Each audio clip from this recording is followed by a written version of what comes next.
I'm asking this question for somebody else. So the question is, you said that there are beautiful women for men in paradise. Are there beautiful men for women? MashaAllah, very brave question from the sister, but in her braveness she wrote the question and handed it over and didn't ask it herself, and this is a sign of modesty as well. Alhamdulillah, that's good. Modesty should not prevent you from seeking knowledge, so I think this is the ideal methodology, that you wanted to learn but you didn't want to identify yourself, so you wrote the question down. Excellent. This is a very honest question and it needs to be asked.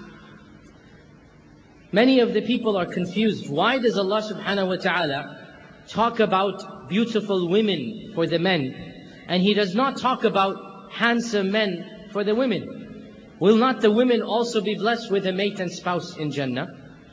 And the reason for this is that, generally speaking, it is not in the nature of women that these types of details be exposed and told. Look, even the sister did not want to be known and identified. And this is a sign of perfection, that the woman wants to be modest. These types of issues do not form public conversation.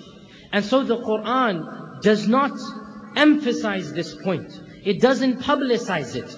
But the reality is, as the Prophet ﷺ said, وَلَيْسَ فِي الْجَنَّةِ أَعْزَبْ. There is nobody in paradise who shall remain single. So if a sister was married to a person in this world, they shall be in Jannah eternally together, and that will be sufficient for her. She will not feel any jealousy. She will not feel any envy that the man has been blessed with other hoor in Jannah.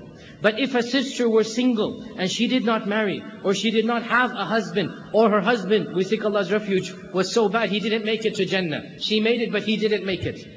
Then Allah Azza wa Jal has indeed a creation for them as well. But in the perfection of the Quran, and to manifest the nature of men and the nature of women, Allah Azza wa Jal did not describe this creation as He described that given to the men. So the answer to your question in a brief response is yes. There are indeed creations that Allah has created for the women. Some ulama have said that they will be married to a person of this world. And others have said, no, there is another creation in Jannah. Whatever the point, whatever the case might be, our goal is to get to Jannah. Once we're there, we will be given everything in it as well. So don't worry, once you get to Jannah, you will have all that you desire, inshaAllah ta'ala.